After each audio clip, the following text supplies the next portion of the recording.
तटस्थ वक्र से संबंधित पिछले वीडियो में हमने ये जाना कि किस प्रकार से कीमत उपभोग वक्र से मांग वक्र का निरूपण किया जा सकता है। यदि वस्तु सामान्य है तो किस प्रकार से होगा, वस्तु निम्न या हीन है तो किस प्रकार से होगा, और वस्तु गिफिन वस्तु है तो किस प्रकार से होगा। इसी क्रम में आज के इस वीडियो में हम जानेंगे कि आय उपभोग वक्र के माध्यम से मांग वक्र किस प्रकार से निकाला जा सकता है।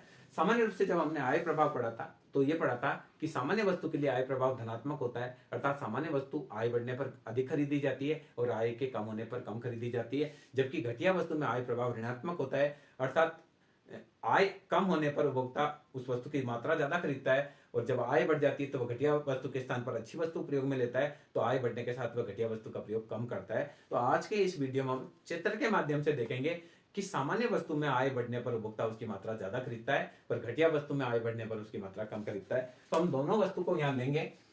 हमने यहाँ ली सामान्य वस्तु। सामान्य वस्तु में आप देखेंगे कि सपोज कीजिए इनकम पहले उपभोक्ता की थी 100 रुपए और अब इनकम बढ़ गई 200 रुपए, तो इसकी बजट रेखा यहाँ आ जाएगी। जब इनकम 100 रुपए थी तो बजट रेखा ए भी थी, अब इनकम बढ़कर 200 हो गई तो बजट रेखा ए डैश बी डैश हो गई। मान लीजिए उपभोक्ता पहले IC1 वक्र के P बिंदु पर संतुलन में था, अब IC2 वक्र के Q बिंदु पर R बिंदु पर संतुलन में। तो पहले X वस्तु की X1 मात्रा खरीदता था, अब X वस्तु की X2 मात्रा खरीदता है, और इसको मिलाने वाले वक्र को बोलते हैं ICC कर। अब देखिए इसी का मांग वक्र निकालेंगे। तो मांग वक्र क्या बताएगा कि जब उपभोक्ता की इनकम कम थी तो वह X1 मात्रा ही लेता था, इनकम बढ़कर I2 हो जाती है तो वह X वस्तु की X2 मात्रा लेता है। तो ये पॉजिटिव ढाल युक्त होता है, जो बताता है कि आय कम होने पर कम खरीदता है, आय के बढ़ने पर उपभोक्ता ज्यादा खरीदता है। जब आय I1 है तो उपभोक्ता X वस्तु की खरीदे जाने वाली मात्रा X1 है, आय बढ़कर जब I2 हो जाती है तो खरीदी जाने वाली मात्रा X2 हो जाती है। इस प्रकार से सामान्य वस्तु में आय मांग वक्र धनात्मक युक्त होता है, यानी आय बढ़ने पर मांगी जाने वाली मात्रा भी बढ़ती है।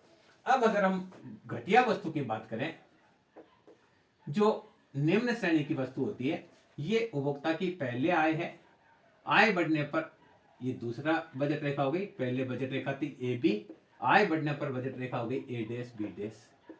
मान लीजिए उपभोक्ता पहले IC1 वक्र के P बिंदु पर संतुलन में था, नई परिस्थिति में IC2 वक्र के Q बिंदु पर R बिंदु पर संतुलन में होता है, यानी पहले X वस्तु की ये X2 मात्रा खरीदता था, आय बढ़ गई तो चूंकि ये घटिया वस्तु है तो आय बढ़ने पर ये इसको कम खरीदता है। जैसे ब्रांडेड कपड़े ज्यादा पहनने लग गया तो नॉर्मल कपड़े कम पहनेगा, या आय बढ़ने पर वह घटिया वस्तु कम लेना लग जाएगा, डालडा घी कम लेने लग जाएगा। तो यहाँ देखिए इनकम कम थी तो इसकी बजट रेखा ये भी थी, P बिंदु पर संतुलन में था, तो ये इनकम कम होने पर X वस्तु की X2 मात्रा खरीदता था।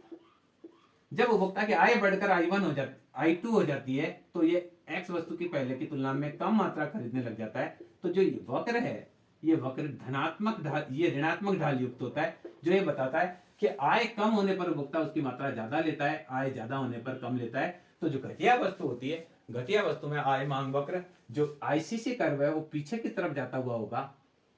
ये देखिए ICC1, ये जब ICC1 वक्र x की ओर झुकता हुआ है तो यहाँ जो मांग वक्र बनेगा वो धनात्मक ढाल युक्त होगा, जो ये बताएगा कि आय बढ़ने पर मांग भी बढ़ेगी। ये बताता है कि आय बढ़ती है तो मांग भी बढ़ती है, आय घटती है तो मांग भी घटती है, पॉजिटिव।